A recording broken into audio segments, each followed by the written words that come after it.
Welcome back to my YouTube channel.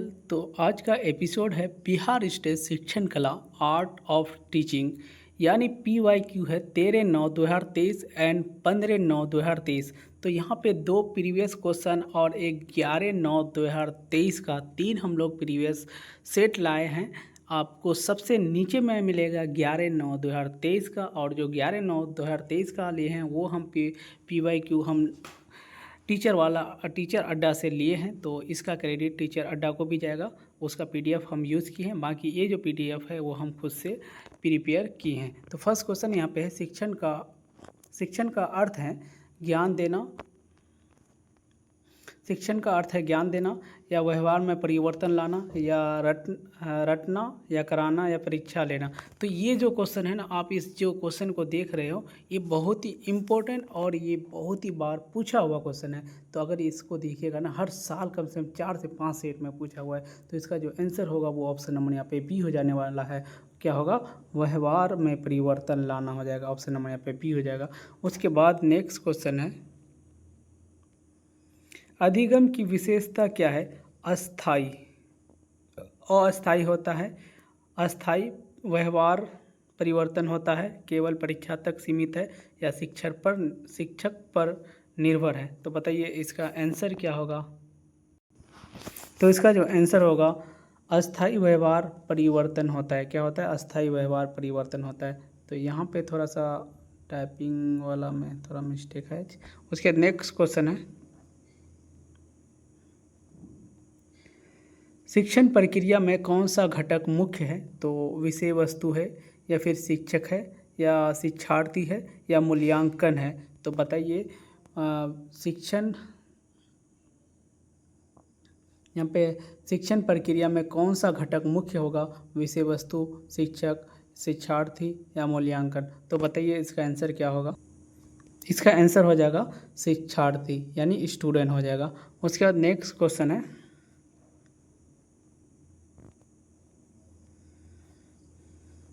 अधिगम का आधारभूत सिद्धांत है प्रयास और त्रुटि या अनुकरण या अंतर्दृष्टि या अनुभव। तो बताइए इसका आंसर क्या होगा? तो इसका आंसर हो जाएगा अनुभव हो जाएगा। क्या होगा? ऑप्शन नंबर यहाँ पे डी हो जाएगा, अनुभव हो जाएगा। उसके बाद नेक्स्ट क्वेश्चन है, शिक्षण उद्देश्यों का वर्गीकरण किसने किया था? तो स्किनर ने, ब्लूम ने, पियाजे ने या थॉर्न डाइक ने। बताइए कौन किया था? तो इसका आंसर हो जाएगा ऑप्शन नंबर यहाँ पे बी हो जाएगा, ब्लूम ने किया था। उसके बाद नेक्स्ट क्वेश्चन है, ब्लूम के वर्गीकरण का भावात्मक क्षेत्र किससे संबंधित है? तो ज्ञान से या भावना एवं दृष्टिकोण या कौशल या फिर बुद्धिमत्ता। तो बताइए कौन सा हो जाएगा? तो इसका जो आंसर होगा वो ऑप्शन नंबर ये बी हो जाएगा। क्या होगा? भावना एवं दृष्टिकोण हो जाएगा। उसके बाद नेक्स्ट क्वेश्चन है, अनुदेशात्मक उद्देश्य का अर्थ है शिक्षक की गतिविधियाँ विद्यार्थी के सीखने योग्य परिवर्तन या शिक्षण सामग्री या परीक्षा प्रणाली। तो बताइए इसका आंसर क्या होगा? तो इसका जो आंसर होगा वो ऑप्शन नंबर यहाँ पे बी हो जाएगा। क्या होगा? ऑप्शन नंबर बी, विद्यार्थी के सीखने योग्य परिवर्तन। उसके बाद नेक्स्ट क्वेश्चन है, शिक्षण विधियाँ कितने प्रकार की होती हैं? तो शिक्षण विधि 2 प्रकार के होते, 3 प्रकार के होते, 4 प्रकार के होते या अनेक होते हैं। तो इसका आंसर होगा ऑप्शन नंबर यहाँ पे डी हो जाएगा, अनेक हो जाएगा। क्या हो रहा है? उसका नेक्स्ट क्वेश्चन है, व्याख्यान विधि है ना, लेक्चर विधि मतलब लेक्चर मेथड का मुख्य दोष है तो शिक्षक केंद्रित होना, समय की बचत या श्रोता सक्रिय रहते हैं या ज्ञान वृद्धि। तो बताइए इसका आंसर। तो यहाँ पे इसका आंसर हो जाएगा कुछ PDF। तो इसका जो आंसर हो जाएगा यहाँ पे शिक्षक केंद्रित होना होता है। ऑप्शन नंबर यहाँ पे ए हो जाएगा, शिक्षक केंद्रित। उसके बाद नेक्स्ट क्वेश्चन है, 1 मिनट। तो क्वेश्चन नंबर 10 है, परियोजना विधि के प्रवर्तक हैं तो जॉन डेवी होगा या पियाजे होगा, स्किनर होगा। तो बताइए इसका आंसर क्या होगा? तो इसका जो आंसर होगा वो ऑप्शन नंबर यहाँ पे ए हो जाएगा, जॉन डेवी हो जाएगा। उसके बाद नेक्स्ट क्वेश्चन है, क्वेश्चन नंबर यहाँ पे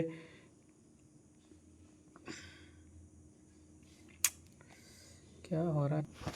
तो क्वेश्चन नंबर यहाँ पे क्या हो जाएगा, ऑप्शन नंबर यहाँ पे ए हो जाएगा 10 का। उसके बाद नेक्स्ट क्वेश्चन है, क्वेश्चन नंबर यहाँ पे 11 है। परियोजना विधि में छात्र सीखता है पुस्तक से रटना या अनुभव द्वारा कार्य करना या फिर अनुशासन से या परीक्षा से। तो इसका आंसर जो होगा, तो यहाँ पे परीक्षा से नहीं होगा, क्योंकि यहाँ पे परीक्षा क्या होता है, परीक्षा नहीं होगा, अनुशासन भी नहीं होगा, या फिर पुस्तक से रटना नेगेटिव वर्ड है, अनुशासन नेगेटिव वर्ड है, अनुभव द्वारा कार्य करना ऑप्शन नंबर यहाँ पे बी हो जाएगा। उसके बाद नेक्स्ट क्वेश्चन है, थोड़ा आज पीडीएफ में थोड़ा सा दिक्कत है। उसके बाद समस्या समाधान विधि का प्रथम चरण है परिणाम मूल्यांकन या समस्या की पहचान या समाधान का चयन या प्रयोग करना। तो समस्या समाधान की विधि क्या होगा, तो समस्या की पहचान हो जाएगा। ऑप्शन नंबर यहाँ पे बी हो जाएगा, क्या हो जाएगा, समस्या की पहचान होगा। उसके बाद नेक्स्ट क्वेश्चन है, यहाँ पे पूछा है माइक्रो टीचिंग का उद्देश्य है तो शिक्षण कौशल का अभ्यास, परीक्षा सुधार या फिर अनुशासन सिखाना या अध्यापक मूल्यांकन। तो इसका जो आंसर होगा वो ऑप्शन नंबर यहाँ पे ए हो जाएगा, शिक्षण कौशल का अभ्यास हो जाएगा, शिक्षण कौशल का अभ्यास। उसके बाद नेक्स्ट क्वेश्चन है सूक्ष्म शिक्षण की अवधि होती है तो एक क्लास की अवधि कितना होती है सूक्ष्म शिक्षण की। तो इसका आंसर होगा मतलब ऑप्शन ए दिया है 45 मिनट का, या फिर देखो नॉर्मल क्लास 45 का होता है, कितना होता है 45 40। अभी जितना भी प्राइवेट स्कूल है या फिर सरकारी स्कूल में तो ज़्यादातर कितना होता है, वैसे प्राइवेट स्कूल में जितना भी प्राइवेट है 40 का ही दिया जाता है, बाकी सरकारी में कहीं कहीं 40 का होता है, वहाँ 45 होता है। तो यहाँ पे ये पूछा है माइक्रो टीचिंग पूछा है, तो यहाँ पे क्या हो जाएगा 6 मिनट हो जाएगा, कितना होगा 6 मिनट, ऑप्शन नंबर यहाँ पे बी हो जाएगा। उसके बाद नेक्स्ट क्वेश्चन है शिक्षण योजना का प्रथम चरण क्या है, शिक्षक योजना का प्रथम चरण होगा, ऑप्शन नंबर यहाँ पे ए दिया है निष्कर्ष, ये डायरेक्ट निष्कर्ष निकालना है तो प्रथम चरण होगा नहीं, प्रस्तावना या फिर प्रस्तुतिकरण या फिर गृह कार्य होमवर्क। डायरेक्ट अब थोड़ी होता है शिक्षण योजना का होमवर्क की देना, तो ये भी नहीं होगा, ये भी नहीं होगा। तो इसका जो आंसर होगा ऑप्शन नंबर यहाँ पे बी हो जाएगा, यानी प्रस्तावना हो जाएगा। उसके बाद जो संडे को एक क्लास आएगा महामैराथन, यानी 1.5 से 2 घंटा का क्लास होगा। ये जो मतलब जितना भी पूछा हुआ क्वेश्चन है सभी को मतलब 15-20 क्वेश्चन के हर एक मतलब PYQ से लेंगे। तो आप लोग अगर संडे वाला 1 से 1.5 घंटा वाला अगर क्लास देख लीजिएगा तो कंफर्म है कि 20 से 25 मतलब प्लस कंफर्म लेके आ जाइएगा। CDP में क्या है मतलब चाहे आर्ट ऑफ टीचिंग में आप 25 प्लस कर ही लीजिएगा। उसके बाद शिक्षण योजना का प्रथम चरण ये तो हो ही गया। उसके बाद नेक्स्ट क्वेश्चन है शिक्षण योजना का उद्देश्य है समय प्रबंध, शिक्षण को उद्देश्यपूर्ण बनाना या परीक्षा की तैयारी या फिर शिक्षक का मूल्यांकन। तो बताइए इसका आंसर क्या होगा। तो इसका जो आंसर होगा वो ऑप्शन नंबर यहाँ पे बी हो जाएगा, क्या हो जाएगा ऑप्शन नंबर बी, शिक्षण को उद्देश्य पूर्ण बनाना हो जाएगा। उसके बाद नेक्स्ट क्वेश्चन, और याद रखना है जितना भी मतलब क्या होता है कि स्टेट का क्वेश्चन है मतलब लेंथी क्वेश्चन नहीं होता है, स्टेट में लेंथी क्वेश्चन नहीं होता, बहुत ही नॉर्मल सा क्वेश्चन मतलब 1 लाइनर से भी कम होता है, ठीक है, याद रखना है। प्रभावी शिक्षक की विशेषता है तो सख्त स्वभाव, मतलब सख्त स्वभाव होगा जो प्रभावी शिक्षक होगा, या फिर अनुशासन, प्रियता या सहानुभूति एवं धैर्य, या फिर डर पैदा करने वाला। तो बताइए इसका आंसर क्या होगा। तो इसका जो आंसर होगा वो हो जाएगा सहानुभूति एंड धैर्य, ऑप्शन नंबर यहाँ पे क्या होगा, ऑप्शन नंबर यहाँ पे सी हो जाएगा। उसके बाद नेक्स्ट क्वेश्चन है कक्षा प्रबंध का सबसे बड़ा उद्देश्य है अनुशासन बनाए रखना। मतलब कक्षा में आप क्या करेंगे, क्लास में अनुशासन बनाए रखेंगे, ठीक है। तो अनुशासन बना के रखने से क्या होता है, बच्चा मतलब सवाल नहीं पूछेंगे, छात्रों को डरा के या परीक्षा लेना या गृह कार्य देना। बताइए इसका क्या होगा। तो बताइए क्या होगा, अनुशासन बनाए रखना, छात्रों को डराना। देखिए यहाँ पे ना इस क्वेश्चन के अकॉर्डिंग हम लोग को जाना है, तो यहाँ पे छात्रों को डराना ये होगा नहीं, परीक्षा लेना सिर्फ क्या करेंगे कक्षा में परीक्षा लेंगे तो भी नहीं होगा, या फिर डायरेक्ट होमवर्क दे देंगे तो ये भी नहीं होगा। तो इसके क्वेश्चन देखो अनुशासन बनाए रखना भी इतना अच्छा नहीं होता, ठीक है, बट इस चारों के अकॉर्डिंग ये थोड़ा सा ज़्यादा अच्छा है, तो इस वजह से ऑप्शन नंबर ये जाएगा, क्या जाएगा ऑप्शन नंबर यहाँ पे ए जाएगा। मगर अनुशासन क्लास में बनाए रखना ये भी इतना ही नहीं, मगर यहाँ पे दिया कक्षा प्रबंधन, हाँ तो कक्षा प्रबंधन के लिए अनुशासन बनाए रखना ये सही हो जाएगा, ठीक है। उसके बाद नेक्स्ट क्वेश्चन है आत्म अनुशासन किसे कहते हैं? तो शिक्षक द्वारा नियंत्रण, या फिर विद्यार्थी द्वारा स्वयं नियंत्रण, या फिर माता पिता द्वारा नियंत्रण, या फिर विद्यालय नियंत्रण। आत्म अनुशासन तो शिक्षा आत्म, देखो यहाँ पे पूछे है आत्म अनुशासन। आत्म अनुशासन किसे कहते हैं? तो आत्म, यहाँ पे जो है आत्म अनुशासन, तो इसका होगा विद्यार्थी द्वारा स्वयं नियंत्रण हो जाएगा। क्या होगा? विद्यार्थी द्वारा स्वयं नियंत्रण। उसके बाद नेक्स्ट क्वेश्चन है, एक प्रभावी कक्षा की पहचान क्या है? तो मौन वातावरण, मतलब चुपचाप रहो, क्लास में एकदम चुपचाप रहना है। या सक्रिय भागीदारी, मतलब जितने भी स्टूडेंट हैं सभी क्या हो जाएगा? एक्टिव रहेगा, एक्टिव प्रोसेस में रहेगा। ठीक है, कोई भी चीज़ के लिए मतलब यहाँ पे जिज्ञासा रहेगा बच्चे के अंदर, मतलब उसके बाद भय और डर मतलब शिक्षक के क्लास में क्या करना? भय रखना, कोई चीज़ का माहौल बना देना और उसके दंड कर देना, या फिर केवल वाक्य, मतलब सिर्फ लेक्चर मारो, तो क्या सक्रिय भागीदारी हो जाएगा। ऑप्शन नंबर यहाँ पे बी हो जाएगा।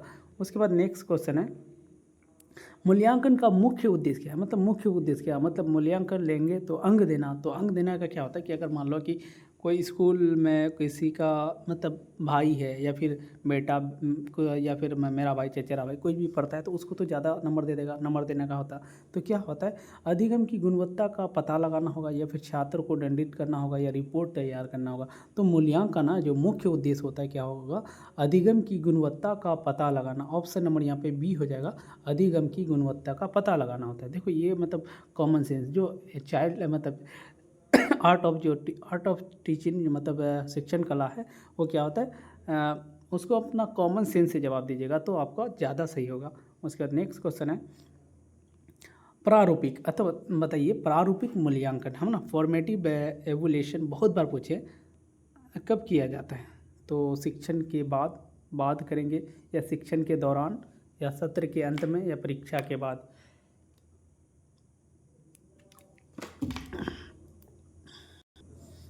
तो इसका जो आंसर होगा क्या होगा? शिक्षण के दौरान, शिक्षण के समय, मतलब जिस समय शिक्षण होगा उसी के दौरान में हम लोग को करना चाहिए प्रारूपिक मूल्यांकन। तो उसके बाद नेक्स्ट क्वेश्चन है,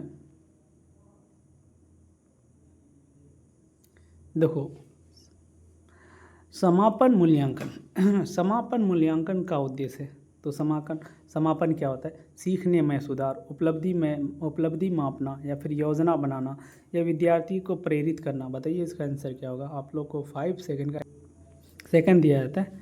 तो सीखने में सुधार होगा, उपलब्धि मापना, योजना बनाना।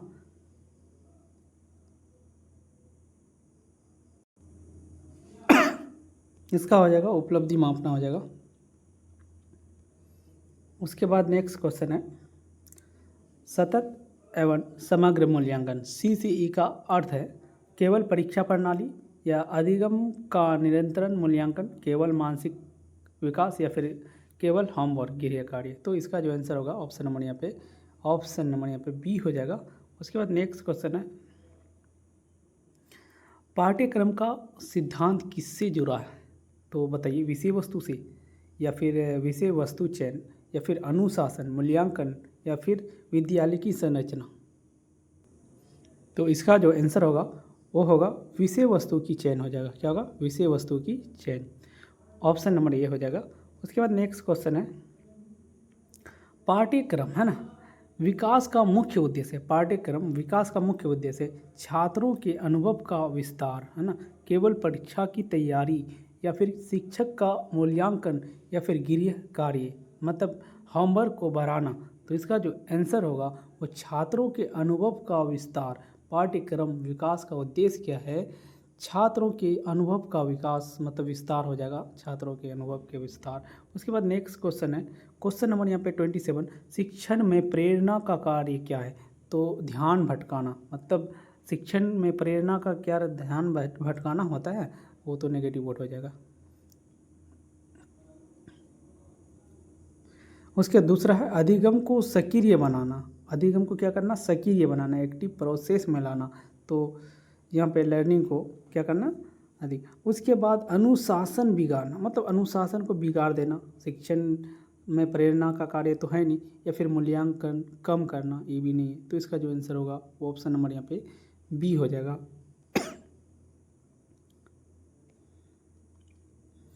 उसके बाद यहाँ एक क्वेश्चन दिया है, अधिगम को प्रभावित करने वाला प्रमुख आंतरिक कारण, मतलब आंतरिक खुद अंदर से, बुद्धि, वातावरण, विद्यालय या शिक्षक।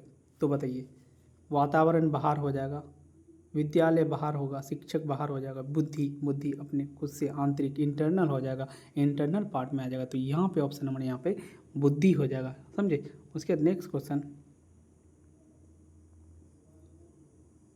अब देखो क्वेश्चन है यहाँ पे, अधिगम को प्रभावित करने वाला बाह्य कारक, मतलब एक्सटर्नल यहाँ पे कारक पूछा है, एक्सटर्नल कारक। तो अभिरुचि होगा, अभिरुचि तो खुद के मन में, मतलब अपने भावनाओं से करते हैं, या विद्यालय का वातावरण, या भावना, या इच्छा। तो यहाँ पे तीनों जो है ना इंटरनल है, ये भी ए तीनों इंटरनल दिया है, ए सी डी इंटरनल है, सिर्फ बाहरी जो है ना एक्सटर्नल वो हो जाएगा, ऑप्शन नंबर यहाँ पे बी हो जाएगा। उसके बाद नेक्स्ट क्वेश्चन है, शिक्षण सहायक सामग्री का उद्देश्य है विषय को स्पष्ट कराना, समय व्यर्थ करना है यहाँ पे, विषय को स्पष्ट करना, समय को व्यर्थ करना, ध्यान हटाना, परीक्षा में उपयोग। तो बताइए,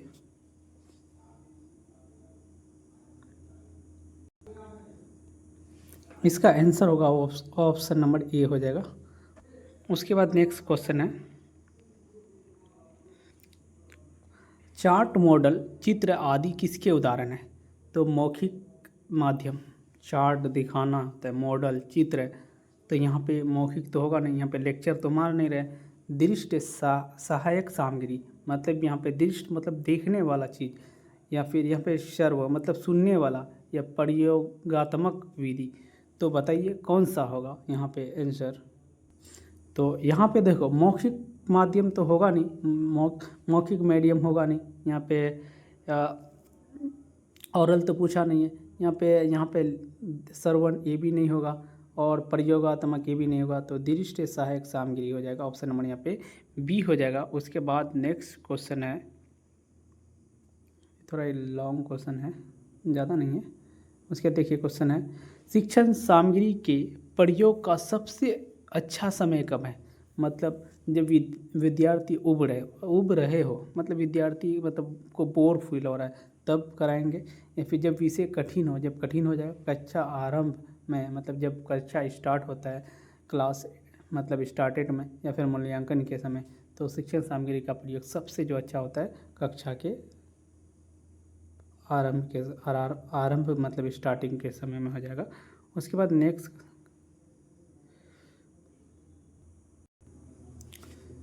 तो यहाँ पे जो क्वेश्चन है थोड़ा सा मिसिंग क्या हो गया कि शिक्षण सामग्री मतलब सामान, शिक्षण सामान का यहाँ पे पूछा है।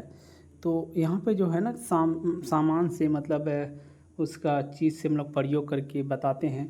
तो शिक्षण सामग्री से तो जब क्या होगा, जब विषय कठिन हो तो तब हम लोग सामग्री का, नहीं तो ऐसे हम लोग लेक्चर के माध्यम से पढ़ा रहे हैं, बोर्ड में लिख के पढ़ा रहे हैं। जब बच्चे को कठिन होने लगता है तो हम उस सामग्री का ये उपयोग करेंगे। मतलब बहुत सारा टूल होता है, जैसे हम लोग क्या पढ़ाते हैं, जैसे क्यूब पढ़ाते हैं तो उसको क्यूबाइड का इससे, या फिर माइक्रोस्कोप में ले जा कर के कोई भी चीज़ को समझाते हैं, या फिर साइंस लैब हो गया, उस साइंस लैब में ले जा कर के कंकाल तंत्र को दिखा रहे हैं, स्केलेटन, या फिर हार्ट का प्रयोग को दिखाते हैं, मतलब इसका जो मॉडल बना हुआ रहता है इस सामग्री को समझाते हैं। तो जब बच्चे मतलब क्या होता है, विषय वस्तु कठिन हो जाता है तब हम लोग उसको समझाएंगे। तो यहाँ पे जब विषय वस्तु क्या हो जाएगा, कठिन हो जाएगा। ठीक है, तो इसका क्वेश्चन का थोड़ा सा मिसिंग हो गया, तो आप लोग वैसे जिसका मिस हो जाएगा हम दोबारा बता देंगे, इसमें कोई बड़ी बात नहीं है।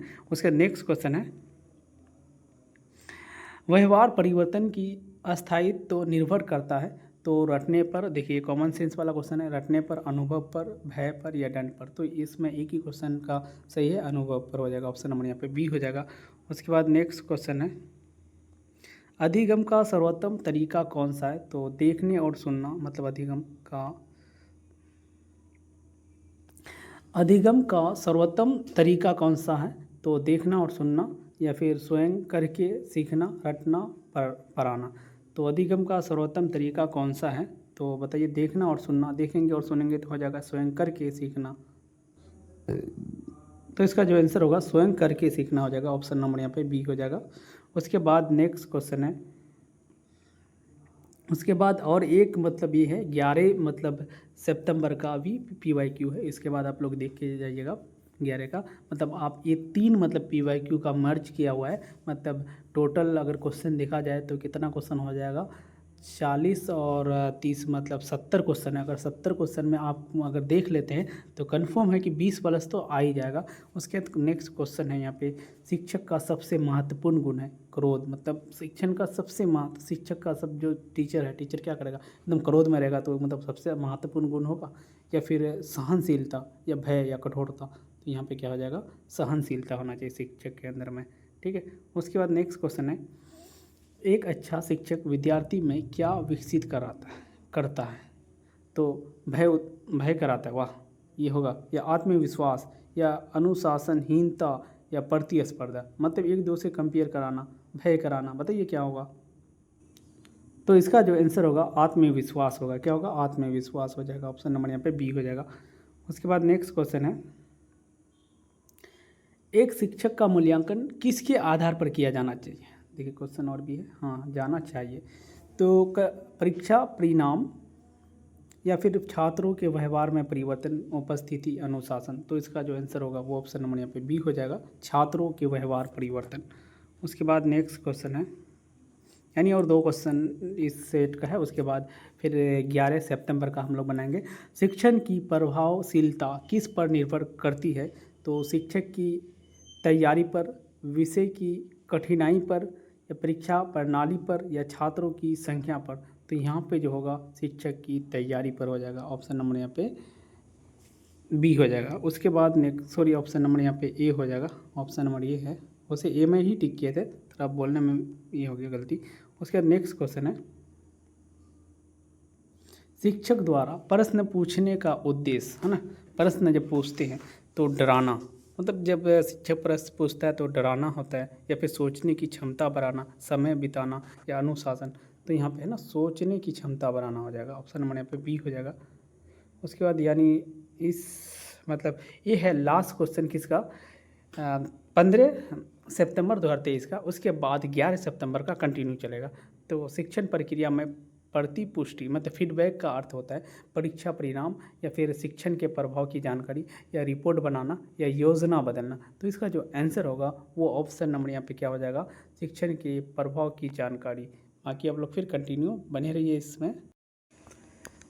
तो ये वीडियो है स्पेशल, देखिए 11 सितंबर 2023 का मतलब फर्स्ट शिफ्ट का क्वेश्चन है, शिफ्ट 1। तो आप यहाँ पे देखिए प्रीवियस क्वेश्चन है कितना इजी पूछता है। देखिए उत्तम शिक्षण है तो है ना, पेशेवर चरित्र का, या फिर पर्याप्त आंतरिक का है, या फिर योजना बंध क्रिया, या फिर उपरोक्त सभी। तो इसका जो आंसर होगा वो ऑप्शन नंबर यहाँ पे क्या हो जाएगा, ऑप्शन नंबर यहाँ पे डी हो जाएगा। और ये जो PDF हम लिए हैं वो टीचिंग अड्डा से लिए हैं, टीचर अड्डा से। देखना ये फुल क्रेडिट उसी को जाता है, ये टीचर अड्डा का हम PDF को गूगल से उठाए हैं। ठीक है।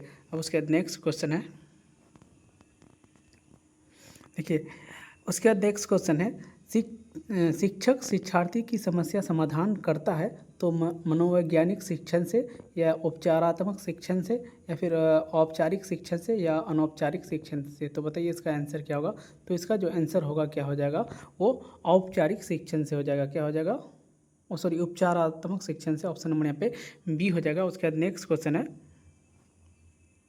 अधिगम है, अधिगम क्या है, सक्रिय है, निष्क्रिय है, या स्थिर है, या फिर अवलोकन है। तो जो यहाँ पे अधिगम है ना वो क्या कैसा है, अधिगम एक सक्रिय होता है। क्या होता है, एक्टिव प्रोसेस होता है, याद रखना है। अधिगम क्या होता है, एक्टिव प्रोसेस होता है। उसके बाद नेक्स्ट क्वेश्चन है, यहाँ पे देख सकते हैं ये टीचर अड्डा का ये है, उद्देश्य है व्यापक लक्ष्य या परियोजन, या फिर विशिष्ट कथन, या लक्ष्य प्राप्ति हेतु लिए गए कदम, या फिर उपरोक्त में से कोई नहीं। तो इसका जो आंसर होगा वो ऑप्शन नंबर यहाँ पे क्या हो जाएगा, वो ऑप्शन नंबर यहाँ पे सी हो जाएगा। क्या हो जाएगा, ऑप्शन नंबर यहाँ पे सी हो जाएगा। तो यहाँ पे ऑप्शन नंबर यहाँ पे सी हो जाएगा। उसके बाद सॉरी उसका आंसर मिसिंग हो गया। तो उद्देश्य क्या है, तो व्यापक लक्ष्य या प्रायोजन हो जाएगा। सॉरी ऑप्शन नंबर ए हो जाएगा। उसके बाद नेक्स्ट क्वेश्चन है, भावात्मक क्षेत्र प्रतिबिंबित नहीं होता है तो 40 मिनट की कक्षा में, या फिर एक पाठ में, या एक उप विषय में, या फिर उपरोक्त में से सभी। तो 105 का जो आंसर हो जाएगा वो ऑप्शन नंबर यहाँ पे डी हो जाएगा, उपरोक्त में से सभी हो जाएगा। उसके बाद नेक्स्ट क्वेश्चन है, क्वेश्चन नंबर 106 है, सबसे कम आकर्षक शिक्षण विधि है। सबसे कम आकर्षक शिक्षण विधि कौन सा है? तो व्याख्यान होगा, या फिर कार्यभार होगा, या परियोजना होगा, या संगोष्ठी होगा। तो बताइए इसका आंसर क्या होगा? तो 106 का जो आंसर होगा वो व्याख्यान होगा, लेक्चर हो जाएगा। उसके बाद नेक्स्ट क्वेश्चन है, शिक्षार्थी केंद्रित विधि है तो आगमन विधि, निगमन विधि, या व्याख्यान विधि, या निर्देश विधि। तो यहाँ पे शिक्षण केंद्रित जो है वो ऑप्शन नंबर यहाँ पे क्या हो जाएगा? 107 का। तो इसका जो आंसर होगा वो ऑप्शन नंबर यहाँ पे ए हो जाएगा, आगमन विधि हो जाएगा। उसके बाद नेक्स्ट क्वेश्चन है, देखिए क्वेश्चन यहाँ पे क्वेश्चन नंबर 108 है, इनमें से एक परियोजना विधि के लिए सही नहीं है। तो परियोजना विधि के लिए सही नहीं कौन सा है? शिक्षक केंद्रित होगा, या वास्तविक जीवन में संपादित, या सामाजिक वातावरण में घटित, या उद्देश्यपूर्ण क्रिया। तो बताइए क्या होगा? तो 11 सितंबर 2023 का फर्स्ट सेटिंग वाला क्वेश्चन है। तो बताइए इसका आंसर क्या होगा? तो इसका जो आंसर हो जाएगा वो शिक्षक केंद्रित हो जाएगा, ऑप्शन नंबर यहाँ पे ए हो जाएगा। अगर यहाँ पे क्या होता है, शिक्षक स्टूडेंट केंद्रित होता तो फिर इसका अपोजिट आंसर वो मतलब सबसे अच्छा होता। तो नहीं पूछा है, सबसे अच्छा नहीं है, तो वही है शिक्षक केंद्रित। उसके बाद नेक्स्ट यहाँ पे क्वेश्चन है, पाठ्य योजना में पुनरावृत्ति होती है तो मूल्यांकन के लिए, या गृह कार्य के पहले, मूल्यांकन के पहले, या फिर गृह कार्य के पहले यानी होमवर्क, या फिर मूल्यांकन के बाद, या फिर गृह कार्य के बाद। तो पहले और बाद, पहले बाद दिया है, तो आप लोग बताइए इसका। तो इसका जो आंसर होगा वो हो जाएगा बिफोर एग्ज़ाम हो, एक मूल्यांकन के पहले, तो बिफोर एग्ज़ाम हो जाएगा। उसके बाद नेक्स्ट क्वेश्चन है, क्वेश्चन नंबर 10 है, पाठ्य योजना तैयार करने में पहला चरण होता है पाठ्य सामग्री का चयन करना, या फिर ऑप्शन नंबर यहाँ पे बी है उद्देश्य निर्माण करना, या फिर परिचय के प्रश्न तैयार करना, या उप विषय का दोहराव। तो इसका जो आंसर होगा उद्देश्य निर्माण हो जाएगा। क्या हो जाएगा? उद्देश्य निर्माण हो जाएगा।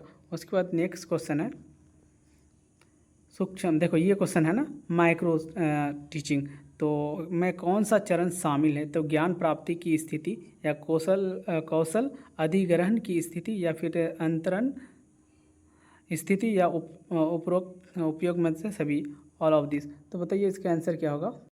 यहाँ पे जो आंसर होगा वो ऑप्शन नंबर यहाँ पे डी हो जाएगा, उपयोग में से सभी हो जाएगा।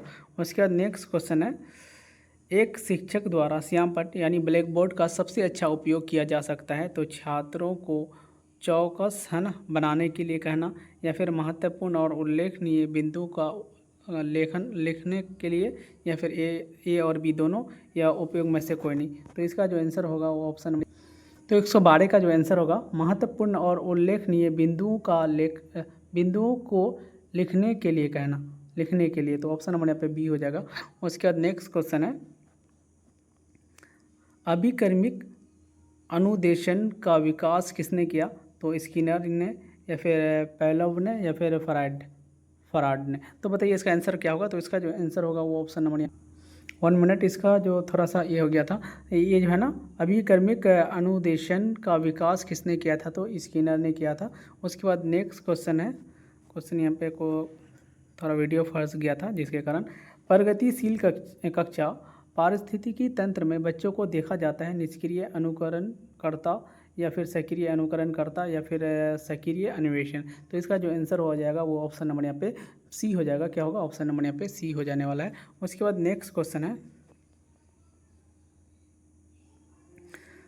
शिक्षार्थी है ना, शिक्षार्थी केंद्रित शिक्षा का प्रमुख सिद्धांत है करके सीखना, मतलब डूइंग लर्निंग हो जाएगा, या नकल करके, या फिर लिख के सीखना, या उपयोग में से कोई नहीं। तो इसका जो आंसर होगा वो ऑप्शन नंबर ये हो जाएगा, करके सीखना हो जाएगा। उसके बाद नेक्स्ट क्वेश्चन है, पाठ्य पुस्तक का उद्देश्य होना चाहिए तो किसी विशेष विषय में पाठ्यक्रम के शिक्षण और सीखने का मार्गदर्शन, या सोचने की क्षमता को कम करना तो होगा नहीं। तो इसका जो आंसर होगा वो ऑप्शन नंबर यहाँ पे ए हो जाएगा। उसके नेक्स्ट क्वेश्चन है, विश्वविद्यालय का पुस्तकालय बजट पारित किया जाता है तो सीनेट द्वारा, या कार्यकारी परिषद, या फिर अनुसंधान परिषद, या फिर अकादमिक परिषद। तो बताइए इसका आंसर क्या होगा? तो यहाँ पे जो आंसर होगा वो होगा कार्यकारी परिषद के द्वारा किया जाता है। ऑप्शन नंबर यहाँ पे बी हो जाएगा। उसके बाद नेक्स्ट क्वेश्चन है, एक अच्छा शिक्षक होना चाहिए। एक अच्छा शिक्षक क्या होना चाहिए? साधन संपन्न और निरंकुश, या फिर साधन संपन्न और सहमागिता, या साधन संपन्न और प्रमुख कला प्रभावशाली, या उपयोग में से कोई नहीं। तो 118 का आंसर होगा वो ऑप्शन नंबर यहाँ पे बी हो जाएगा, साधन संपन्न और सहमागिता। ऑप्शन नंबर बी हो जाएगा। उसके बाद नेक्स्ट क्वेश्चन है,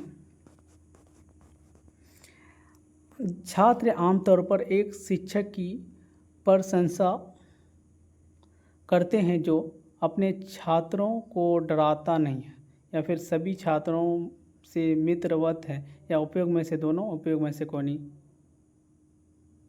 तो इसका जो आंसर होगा वो होगा ऑप्शन नंबर यहाँ पे बी हो जाएगा, सभी छात्रों से मित्रवत। ऑप्शन नंबर यहाँ पे बी हो जाएगा। उसके बाद नेक्स्ट क्वेश्चन है, शिक्षण एक पारस्परिक गतिविधि है, तो शिक्षक और अभिभावक के बीच, शिक्षक और छात्रों के बीच, यहाँ पे छात्र और विषय वस्तुओं के बीच, उपयोग में से कोई नहीं। तो इसका जो आंसर होगा, शिक्षण एक पारस्परिक गतिविधि है, तो अभिभावक माता पिता से यहाँ पे कोई मतलब नहीं होगा। तो इसका जो होगा ऑप्शन नंबर यहाँ पे बी हो जाएगा। क्या होगा? ऑप्शन नंबर यहाँ पे बी हो जाएगा। उसके नेक्स्ट क्वेश्चन है, एक अच्छे मूल्यांकन में डैश नहीं होता है, वैधता नहीं होता है, या विश्वसनीयता नहीं होता है, या वास्तुनिष्ठता नहीं होता है, या व्यक्ति निष्ठा नहीं होता है। तो बताइए इसका आंसर क्या होगा? तो इसका जो आंसर होगा वो ऑप्शन नंबर यहाँ पे बी, व्यक्ति निष्ठा नहीं होगा। ऑप्शन नंबर यहाँ पे डी हो जाएगा। उसके बाद नेक्स्ट क्वेश्चन है, बिहार विद्यालय परीक्षा समिति द्वारा संचालित मैट्रिक की परीक्षा का प्रकार है, जो मैट्रिक का परीक्षा लिया जाता है, तो बाड़ी परीक्षा होता है, या मापदंड संदर्भित परीक्षा होता है, या फिर संकलनात्मक मूल्यांकन परीक्षा होता है, या फिर मूल्यांकन, या उपरोक्त सभी हो जाएगा। तो ये ना बहुत ही इंपॉर्टेंट क्वेश्चन है, और ये 2-3 शिफ्ट में पूछा हुआ क्वेश्चन है। तो इसका जो आंसर होगा वो यहाँ पे ऑप्शन नंबर डी हो जाएगा, उपरोक्त में से सभी हो जाएगा, ऑल ऑफ दिस। उसके बाद नेक्स्ट क्वेश्चन है, ग्रेडिंग प्रणाली है ना, ग्रेडिंग प्रणाली किस प्रकार का मूल्यांकन है? तो याद रखना, ग्रेडिंग प्रणाली किस प्रकार का मूल्यांकन है। तो बताइए, निरपेक्ष है, या फिर निरपेक्ष मूल्यांकन, या सापेक्ष मूल्यांकन, या उपयोग में से दोनों, उपरोक्त में से दोनों, उपरोक्त में से कोई नहीं। तो इसका आंसर होगा, तो इसका जो होगा निरपेक्ष मूल्यांकन भी हो जाएगा और सापेक्ष मूल्यांकन भी हो जाएगा, तो उपरोक्त में से दोनों हो जाएगा। उसके बाद नेक्स्ट क्वेश्चन है, विषय वस्तु की रूपरेखा है, पाठ्यचर्या, या पाठ्यक्रम, या पाठ, या इकाई। बोलिए विषय वस्तु की रूपरेखा कैसा है? तो बताइए। तो यहाँ पे जो आंसर होगा वो ऑप्शन नंबर यहाँ पे बी हो जाएगा, पाठ्यक्रम हो जाएगा। क्या होगा? पाठ्यक्रम। विषय वस्तु की रूपरेखा, ये भी बहुत इंपॉर्टेंट क्वेश्चन है। उसके बाद नेक्स्ट क्वेश्चन है, कक्षा के वातावरण में मूल्यों मानकों और विश्वास का प्रसारण है, तो मुख्य पाठ्यक्रम, या फिर छिपा हुआ पाठ्यक्रम, या सामग्री पाठ्यक्रम, या उपयोग में से कोई नहीं। तो बताइए कौन सा होगा? तो इसका जो आंसर होगा वो ऑप्शन नंबर यहाँ पे हो जाएगा, छुपा हुआ पाठ्यक्रम हो जाएगा। 1 मिनट, छुपा हुआ पाठ्यक्रम हो जाएगा। उसके नेक्स्ट क्वेश्चन है, वो यहाँ पे PDF नहीं बना पाए, जिसके कारण आज थोड़ा दिक्कत होता है। अधिगम को प्रभावित करने वाले मनोवैज्ञानिक कारक हैं, शिक्षक का, विषय की प्रकृति का, छात्रों की जाति का, या छात्रों की रुचि का। तो बताइए इसका आंसर क्या होगा? तो इसका जो आंसर होगा वो ऑप्शन नंबर यहाँ पे बी हो जाए, छात्रों की रुचि का। ऑप्शन नंबर यहाँ पे डी हो जाएगा। ऑप्शन नंबर डी याद रखना है। अधिगम को प्रभावित करने वाले मनोवैज्ञानिक कारक है छात्रों की रुचि। उसके बाद नेक्स्ट क्वेश्चन है, शिक्षण अधिगम प्रक्रिया है, सरल से जटिल, मूर्त से अमूर्त। यहाँ पे शिक्षण अधिगम प्रक्रिया मूर्त से अमूर्त, या फिर ज्ञात से ज्ञात, उपरोक्त सभी। तो इसका आंसर सभी हो जाएगा, ज्ञात से ज्ञात, फिर वो मूर्त से अमूर्त यहाँ पे। तो इसका आंसर होगा ऑप्शन नंबर यहाँ पे डी हो जाएगा। उसके बाद नेक्स्ट क्वेश्चन है, इनमें से कौन सा कारक शिक्षण अधिगम को प्रभावित नहीं करता है?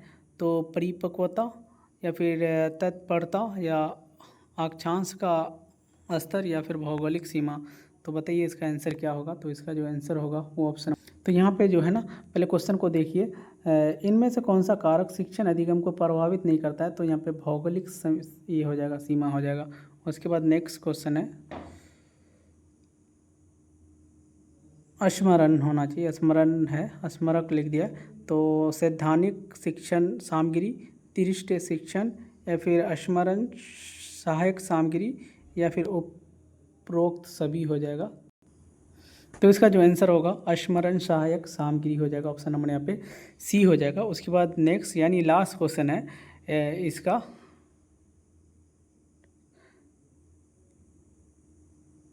हैंड्स ऑन अधिगम का लाभ है। तो हैंड्स ऑन अधिगम का लाभ है नए कौशलों को सीखने में या प्रकृति से अंतक्रिया के लिए प्रोत्साहित करना, या फिर उपरोक्त दोनों, या उपरोक्त में से कोई नहीं। बताइए इसका आंसर क्या होगा। तो इसका जो होगा उपरोक्त दोनों हो जाएगा। क्या हो जाएगा, उपरोक्त दोनों हो जाएगा। उसके बाद आप लोग नीचे में क्वेश्चन देख सकते हैं, यहाँ पे जैसे जीएस का क्वेश्चन है। आप लोग को अगर जीएस का चाहिए तो बना देंगे। जैसे रोहिलखंड में देखिए क्वेश्चन दिया है, रोहिलखंड में 1857 के विद्रोह का सेनापति कौन था। तो अहमदुल्ला, या फिर बेगम हज़रत महल, या जंग बहादुर राणा, या तात्या टोपे। तो बताइए इसका आंसर क्या होगा। तो इसका आंसर होगा अहमदुल्ला हो जाएगा, अहमदुल्ला। क्या होगा, अहमदुल्ला हो जाएगा। उसके नेक्स्ट क्वेश्चन है, देखिए यहाँ पे एक जीएस का एक दो क्वेश्चन ले लेते हैं। देखो डोडा है ना, बेट्टा चोटी निम्नलिखित में से किस पहाड़ी श्रृंखला में स्थित है। तो अन्नामलाई में है, या महेंद्रगिरी में है, या नीलगिरी में है, या फिर सेवारस। तो बताइए इसका आंसर क्या होगा। तो इसका जो आंसर होगा वो हो जाएगा नीलगिरी में हो जाएगा। क्या हो जाएगा, नीलगिरी में। उसके बाद नेक्स्ट क्वेश्चन है, क्वेश्चन नंबर निर्यात आय में कृषि का क्या योगदान होता है। निर्यात आय में कृषि का क्या योगदान होता है, 10%, 20%, 30%, या फिर तो इसका आंसर क्या होगा। तो इसका जो आंसर होगा वो ऑप्शन नंबर यहाँ पे 10% हो जाएगा। कितना हो जाएगा, 10% हो जाएगा। उसके बाद नेक्स्ट क्वेश्चन है, कुंवर सिंह ने अपना अंतिम युद्ध किस अंग्रेज कप्तान के विरुद्ध लड़ा था। तो डगलस के, या फिर लूगार्ड के, या महान, या फिर आयरे। तो बताइए इसका आंसर क्या होगा। तो इसका जो आंसर होगा वो ऑप्शन नंबर सी हो जाएगा, महान के। उसके बाद नेक्स्ट क्वेश्चन यानी लास्ट क्वेश्चन है, खबरों में रहे बंधन एक्सप्रेस और मैत्री एक्सप्रेस भारत और किस देश के बीच चलती है। तो नेपाल, श्रीलंका, बांग्लादेश, या म्यांमार। तो इसका आंसर होगा बांग्लादेश के साथ हो जाएगा। उसके बाद चलो 40 तक आप लोग के साथ करा देते हैं।